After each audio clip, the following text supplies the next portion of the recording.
Kaya atin pong pasiglahin ang ating pagtitipon, pasiglahin natin ang ating pagsama-sama, at laging alalahanin mo ang simbahan ay pamilya ng Diyos.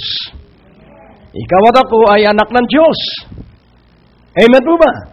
Kaya nga kailangang paunlarin natin ang ating pagkakapatiran kay Hesus Kristo. Kaya magpalakasan tayo sapagkat yun ang magpapatibay sa atin sa ating pananampalataya at pamumuhay. Kaya nga ating unawain na ang bawat isa sa atin ay templo ng banal na Espiritu. Sabihin mo sa iyong katabi, ikaw ay templo ng banal na Espiritu. Ano kaya ang ibig sabihin ng templo ng banal na Espiritu?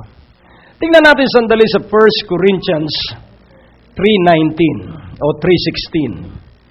1 Corinthians 3:16. At ating siya sa ating mabuti. At ang sabi po dito sa 1 Corinthians 3:16, ano po ang sabi? Know ye not that you are the temple of God? So, yun po'y katanungan. Hindi mo ba nalalaman na ikaw ay templo ng Diyos? Sabihin mo, ako ay templo ng Diyos. Ulitin natin, ako'y tirahan ng Diyos. Ako'y bahay ng Diyos. Purihin ng Panginoon. And that the Spirit of God dwelleth in you. So, sino raw nakatira sa iyo? Spirit of God. So, sa 6:19, tingnan naman natin, 1 Corinthians 6:19. Kailangan maunawaan mo kung ano ka, at nang sa gayon, ikaw ay umunlad. What? After 3 chapters, nagulat uli si Pablo. Ano po ba yung ibig sabihin ng what? Pagkagulat yun. Pagtatanong po yun. Ano?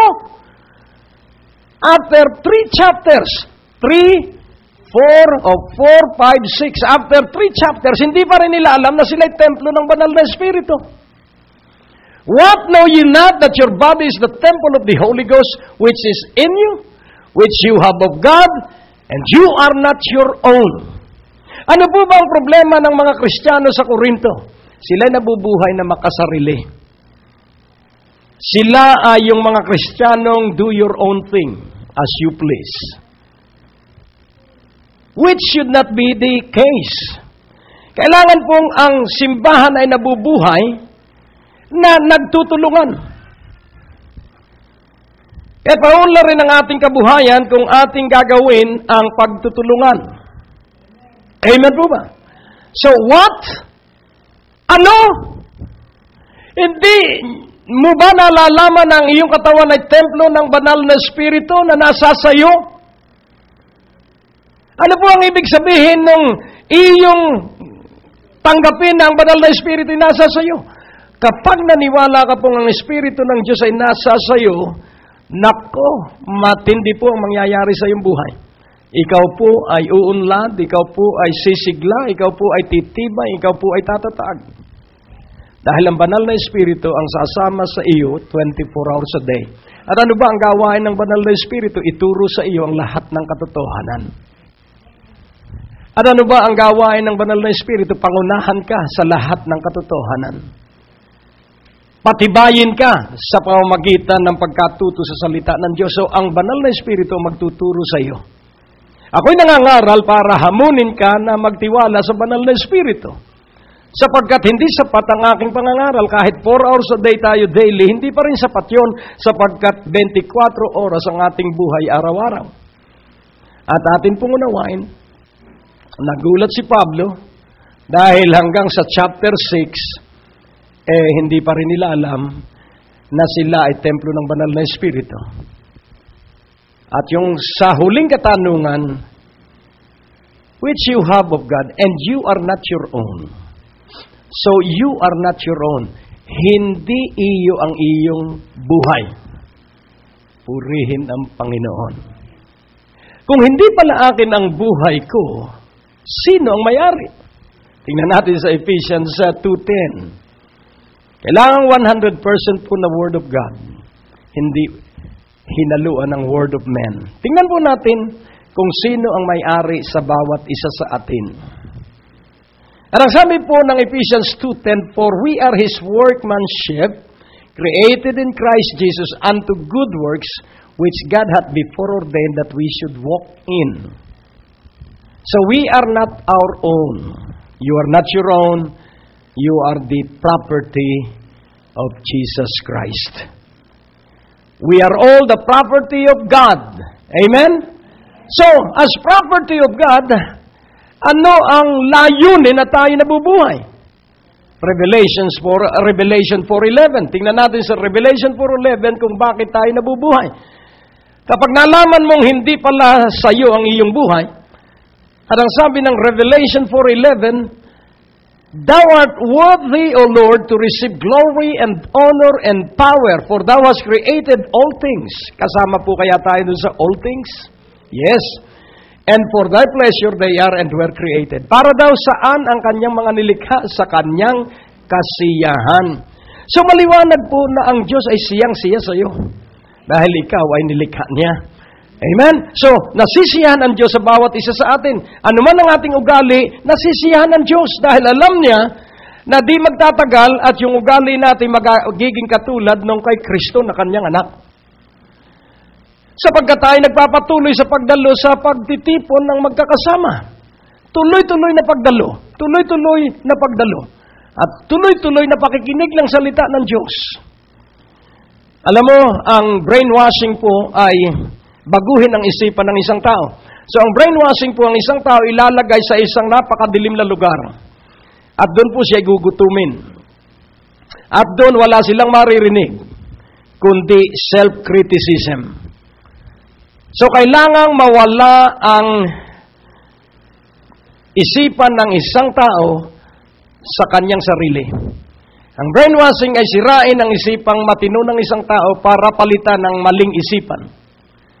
At makikita natin yung human wave nung Korean War, ang mga Chinese, wala pong baril yung nasa likuran. Ang may baril lang yung nasa unahan. Kaya pag namamatay yung tinatawag na human wave, pupulutin nung second line yung mga naiwang baril nung namatay. Wala silang baril dahil mahirap pa ang China nung 1950s. So, pag nabulid sa tinamaan ng bala, pupulutin nung isa, at pag tinamaan ulit siya, yung third line ang kukuha nung baril. So, pansinin po natin, bakit sila walang takot sa kamatayan? Because they were brainwashed na ang buhay nila ay property ng mga namumuno sa kanila. Ngunit atin pong unawain, sa halip na tao ang maghari sa atin, kailangan si Jesucristo na may-ari sa atin ang maghari sa atin sapagkat si Jesucristo maganda ang balak. Maganda ang isipan ng Panginoong Jesucristo. Amen? Kaya nga ating unawain, fellowship a must. Hindi ko po linagyan ng is, kundi fellowship a must. Sapagkat kung may is po ay iba na po ang meaning nun. Pero a must, ang ibig pong sabihin, ito'y napakahalaga. Amen po ba? Ito'y napakahalaga na hindi dapat kaligtaan. Sapagkat kung tayo ay magpapahalaga sa utos ng Diyos, tingnan natin sandali sa 1 John 1:6.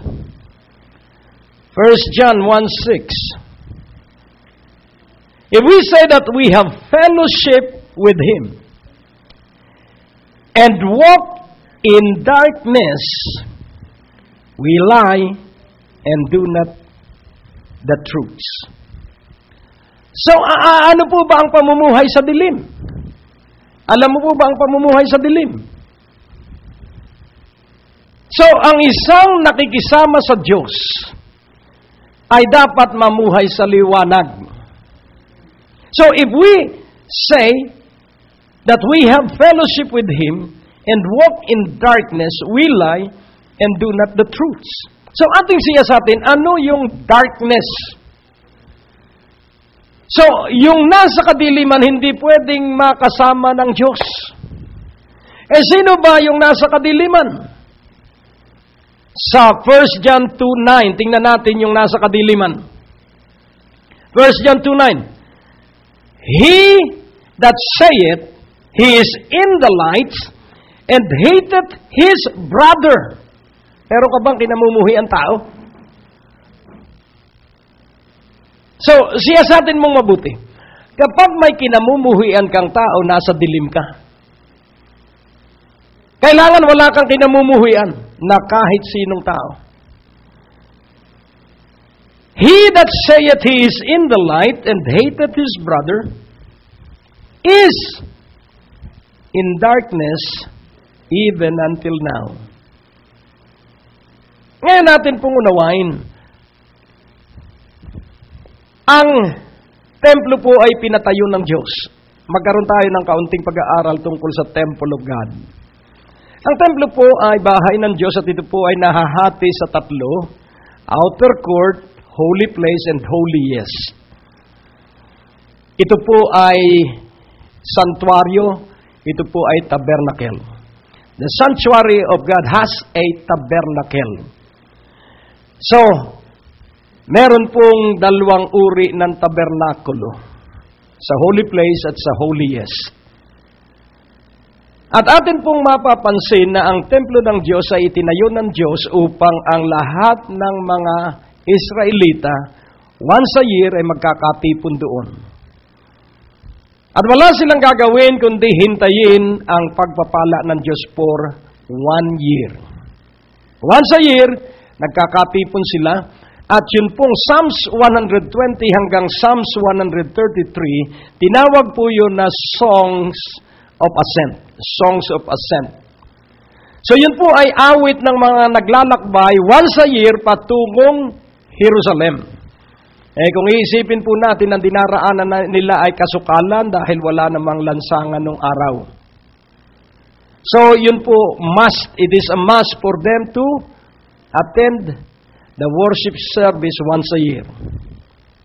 So kailangan dala nila ang mga alay at handog nila sa Panginoon, at doon po sila magkakatipon at sila ay maghihintay kung tatanggapin ng Diyos yung kanilang alay. At kapag hindi namatay yung high priest, so pansinin po natin, sa outer court ang nandong priesthood ay Levites. Sa holy place ay yung Aaronic priest. Yun pong nasa order ni Aaron. At doon po sa holiest place, yung dakong kabanal-banalan ay Melchizedek, the high priest. Melchizedek priesthood. At kung papansinin po natin itong Levitical, Aaronic, and Melchizedek priesthood, lahat po yun ay linulun ng Panginoong Hesukristo. Iisa na ang saserdote. Amen po ba? So, ang saserdote po ay mediator between man and God. Tagapamagitan sa pagitan ng tao at ng Diyos. Kaya, sa tuwing magkakatipon tayo, ang ating dakilang saserdote ay ang Panginoong Hesukristo. Siya ay naririto. Naririto siya. Hindi natin nakikita, pero naririto siya. At ang banal na Espiritu niya ay kumikilos dito sapagkat pinararangalan niya ang kanyang banal na tahanan. At yung banal na tahanan ng Diyos ay ikaw. Bali, wala po ang gusaling ito kung wala ka. At dahil tayo naririto, kaya ang gusaling ito ay ang presensya ng Diyos ay naririto.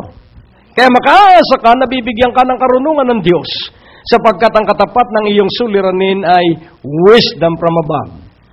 Ang katapat ng iyong problema sa hanap buhay ay bright idea from above. So once you receive it, dahil tayo nagkakatipon, kaya napakahalaga